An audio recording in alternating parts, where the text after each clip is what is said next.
Is Missouri quarterback Connor Bazelak compromised right now? Some more praise for Eli Drinkwitz's play calling, and also between week 1 and week 2 at Missouri, some big improvements on the fan experience. All this and more on Locked On Mizzou.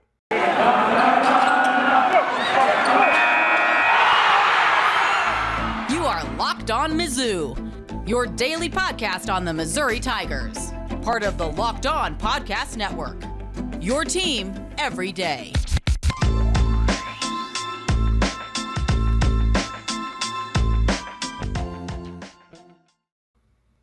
Hey, all you true sons and daughters, I'm John Miller, your Mizzou mafioso and the central scrutinizer of Missouri Tigers football and basketball each and every weekday. Thank you for joining me once again, and if you're new, well, we're going to have a lot of fun on this program because I'm about as passionate as it gets when it comes to Missouri football. Also, a guy who's grown up in this area for a long time, so I know all the ins and the outs and all the what have yous. But I tell you what, on today's program, we got a ton to get to, as I already pointed out in the tease. Just quickly, I do want to remind you that the best place to get all your news on everything else around the Southeastern Conference is with Locked On SEC. Of course, Chris Gordy has you covered of Sports 790. Follow Locked On SEC podcast on Odyssey or wherever you get your podcasts for free. Oh, and by the way, some breaking news here in Tigerland. We do have a kickoff for the October 2nd SEC home opener against Tennessee. Another 11 a.m. kickoff. Yes, last week, 11 a.m. BC is going to be 11 a.m. Tennessee, also 11 a.m. I'm beginning to sense a little bit of a theme. We're the big noon Tigers at this point. I know a lot of people won't be thrilled by that, but for me, a content guy, I actually don't mind it, I have to say. But a real tailgate would be nice one of these days. But, you know, one thing I want to lead with here, I thought Connor Bazelak's play for the most part was really, really solid against Southeast Missouri. But I do have to admit I noticed a bit of a drop-off towards the end of the second half, and I think that might have had to do with injury. At least some type of pain, he was compromised somewhere. I know Eli Drinkwitz sort of made light of a potential injury for Connor after the game, saying I don't know, I don't have the exact quote in front of me, I apologize, but basically, he's looking for an acting award or something like that. To me, that was just a coach maybe downplaying something a little bit, because don't get me wrong, I'm sure Connor's going to start next week against Boston College. I just wonder if he has bruised ribs. I have absolutely no idea. I don't want to speculate, but again, I thought the difference in his accuracy the last drive or two from the first parts of the game was pretty stark. It really was. I mean, suddenly he's missing guys that are wide open down the sidelines. He missed Messiah Swinson down the right side. He missed Barrett Bannister down the left side. Both guys were pretty darn wide open. Now, those are passes down the field. Sometimes stuff happens. But even more notably, Tyler Badie scored his second touchdown on a good play design. He starts off on the left of Connor Bazelak, ends up going in motion to the right. Everybody essentially just blocks for Badie. This is a type of play that the Kansas City Chiefs actually ran last night to pick up a first down. Well, apparently Eli likes it as well. He ran it in the red zone, got Badie into the end zone the first time, but again, after Bazelak came up a little bit gimpy at one point in the second quarter, well, again, on this later drive, Missouri runs the exact same play to Tyler Badie. I mean, again, this is just a quick dump off to a running back, but Bazelak short arms it. He doesn't get the ball to Badie. To me, I have to question if maybe he's a little bit hurt there, because that just didn't look like a normal Connor Bazelak type throw to me. Hopefully he'll heal up and everything will be okay by Boston College. I'm glad we hit some deep shots in the first quarter. Bazelak looked good and everything, but this is why I was saying, hey, if he's a little bit banged up, we should sit him, at least for a vast majority of the football game. Instead, we played him an entire half, and, well, he might have ended up aggravating whatever injury was bothering him clearly at the end of that Kentucky game. So I'm a little bit nervous there, but otherwise, I think as a Missouri fan, you got to like what happened in this football game. Not a lot of other injuries, although notably Darius Robinson left the game, went down, was grabbing his knee. That one didn't look great, I'll admit that. So we'll just have to hope on that one. Ennis Rakestraw, by the way, sat out along with Case Cook, the right guard from Missouri. Rakestraw, the cornerback. I saw him I saw him jumping around, celebrating with his teammates, generally having a good time and being a rah-rah kid on the sideline. So considering he was lying face down and grabbing the back of his leg at one point in the Kentucky game, I'm not too worried about whatever injury that might be long term. I just wish, maybe, to be honest, I wish we would have been a little bit more careful with Bazelak, because while on a lot of those deep shots, we very wisely had an extra blocker in almost every time just to make sure we protected Bazelak. Generally, a tight end would be a protector there for him. Still, he eventually took a pretty good shot, and to me, again, he just didn't look like quite the same player on the last drive or two, and I think that had something to do with him being physically compromised. But you know what? I have some good news for you. You no longer have to compromise when it comes to playing daily fantasy. You don't have to say, well, I like daily fantasy, but what are the odds of me actually winning a huge amount of money against thousands and thousands of experts, right? Well, that's why there's Prize Picks, which is a leader in college sports daily fantasy action. Here's the best part. It's just you against the projections. They set a number, you go against that. You can pick 2 to 5 players on any of their over-unders versus their projections, and you can win up to 10 times on any entry. Again, it's just you versus these projections. Also, mixed sport entries. You can combine a basketball pick with a football pick. Increase your odds. Hey, I want LeBron and Mahomes at the same time. Well, you can do it with Prize Picks. So don't hesitate. Check out prizepicks.com or go to your app store and download today. Prize Picks is daily fantasy made easy.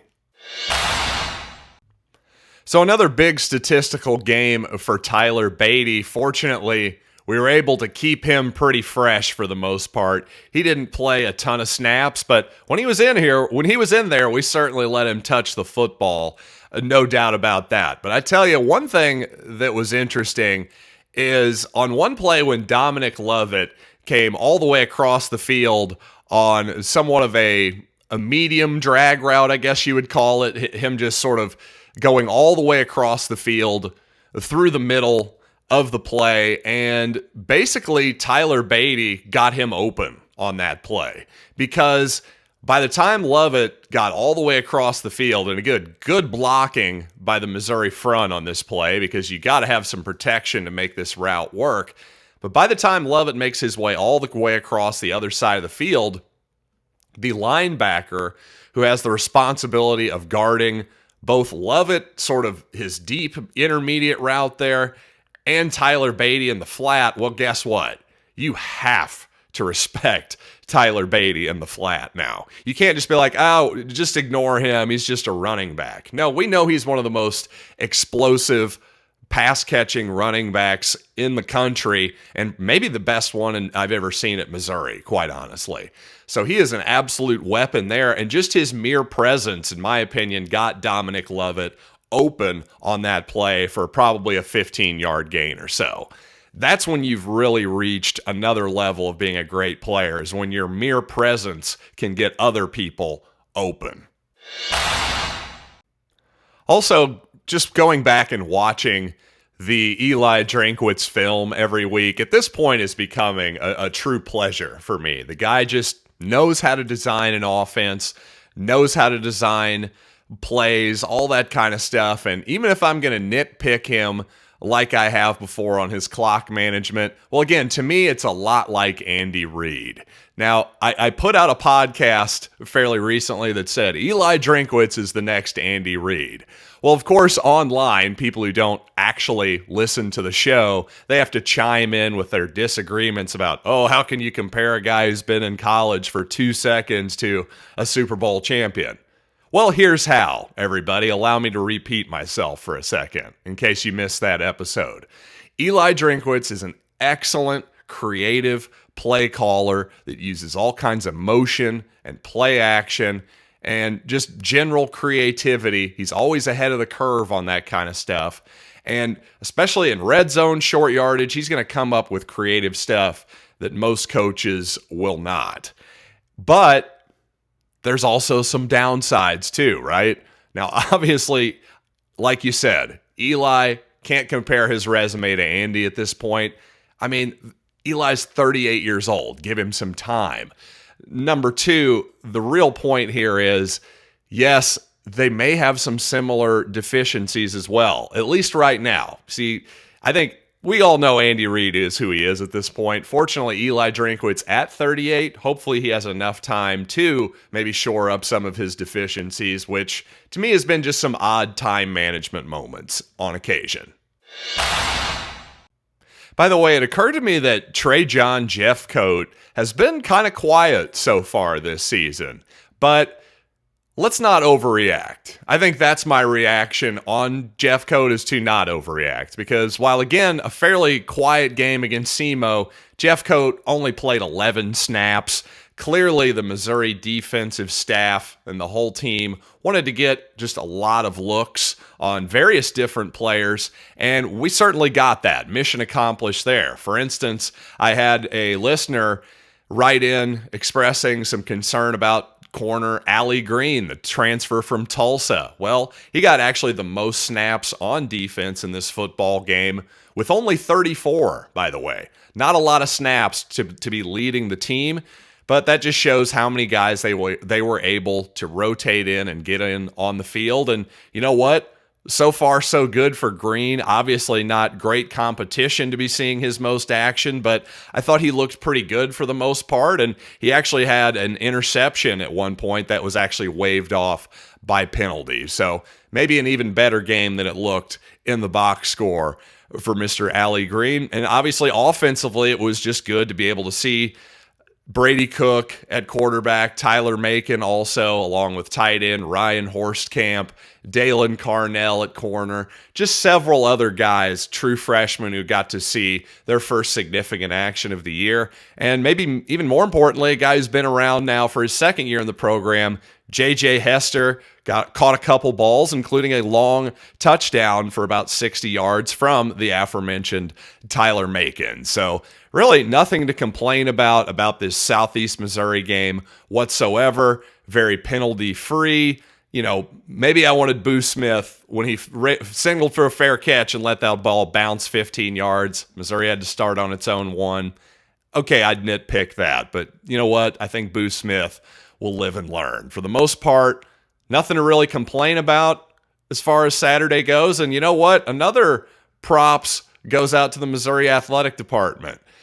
The fan experience was much better in week 3, the second home game, than it was in week 1, without question. So I'm glad that Reed-Francois, our new athletic director, and apparently the people who work for her, well, apparently they're listening, because there were definite improvements. Still some room for improvement. I'll talk about that a little bit after this break, but I do want to tell you guys about one of our newest sponsors, and that's SweatBlock, the doctor-created, doctor-recommended SweatBlock wipes.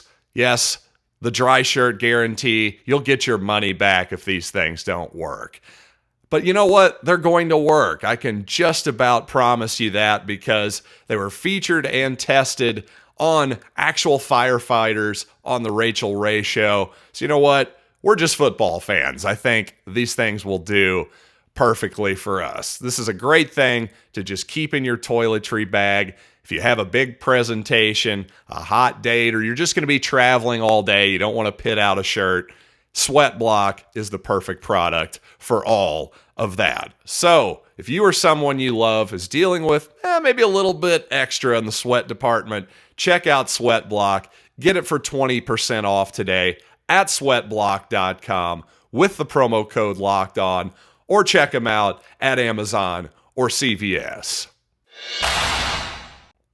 And by Built Bar. Yes, and for a limited time, just this week, a new flavor of Built Bar. Yes, get excited, everybody. Cookie dough chunk.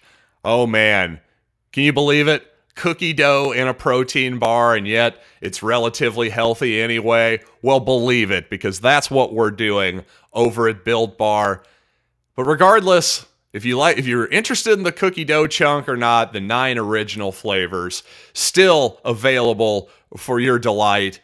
But regardless, all of them have low amounts of calories, low sugar, low carbs, but they're high in protein. You can't beat that, right? So go to BuiltBar.com, use the promo code LOCKED15, and you'll get 15% off your first order. Again, that's promo code LOCKED15 for 15% off at BuiltBar.com.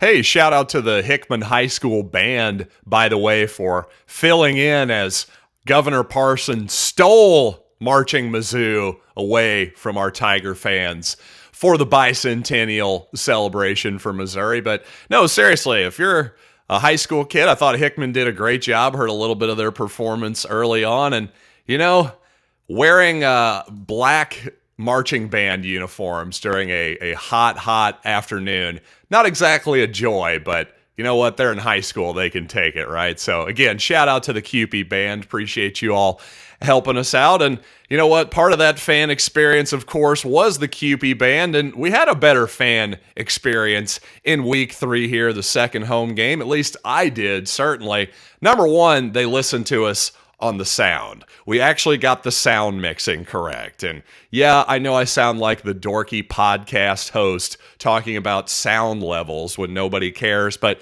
you know what? I promise you, if it's way too loud and distorted, I think people felt a little bit tortured in the stands in week 1. Well, you know what? They brought the level down to a tolerable level, and guess what? I'll tolerate whatever music you want to pump through as long as it's at a nice, tolerable level. So thumbs up there. I wasn't the only one who complained about that, but again, I'm just glad that we listened.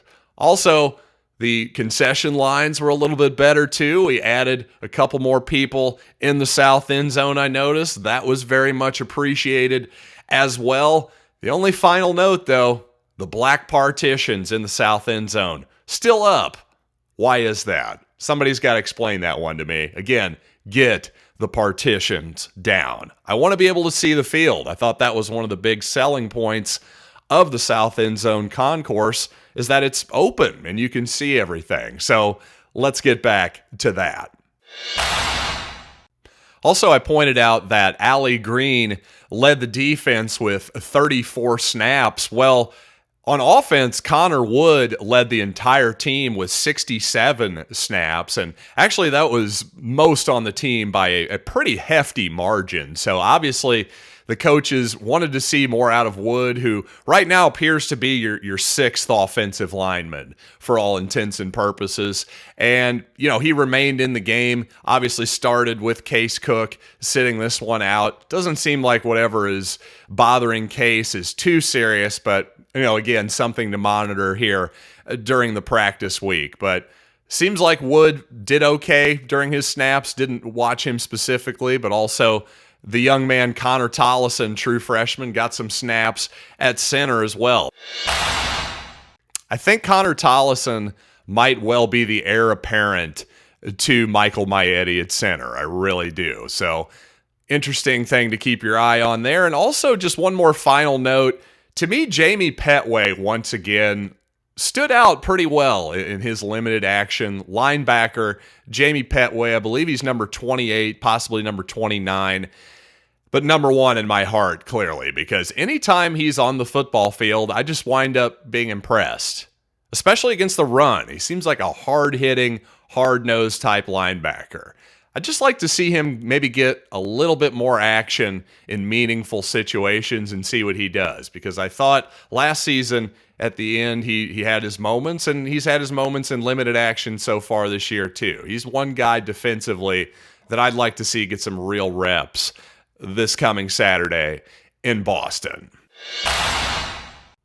You know what? The early line on that Missouri-BC game, Tigers favored by 2, with Boston College, frankly, not playing a real tough schedule so far. Not sure what to make of them yet, but certainly without their starting quarterback, you can understand why Missouri would be favored in this ball game. I'll have certainly more on the Eagles coming up this week, and a little bit more on Saturday's game as well. But again, if you're interested in checking out any type of betting action, well, check out Locked On Bets with your boy Q, Lee Sterling. Get daily picks, blowout specials, the WTF, wrong team favored, and Lee's lock of the day. Follow Locked On Bets, brought to you by BetOnline AG, wherever you get your podcasts for free. So until next time, I am John Miller, and thank you for listening to Locked On Mizzou.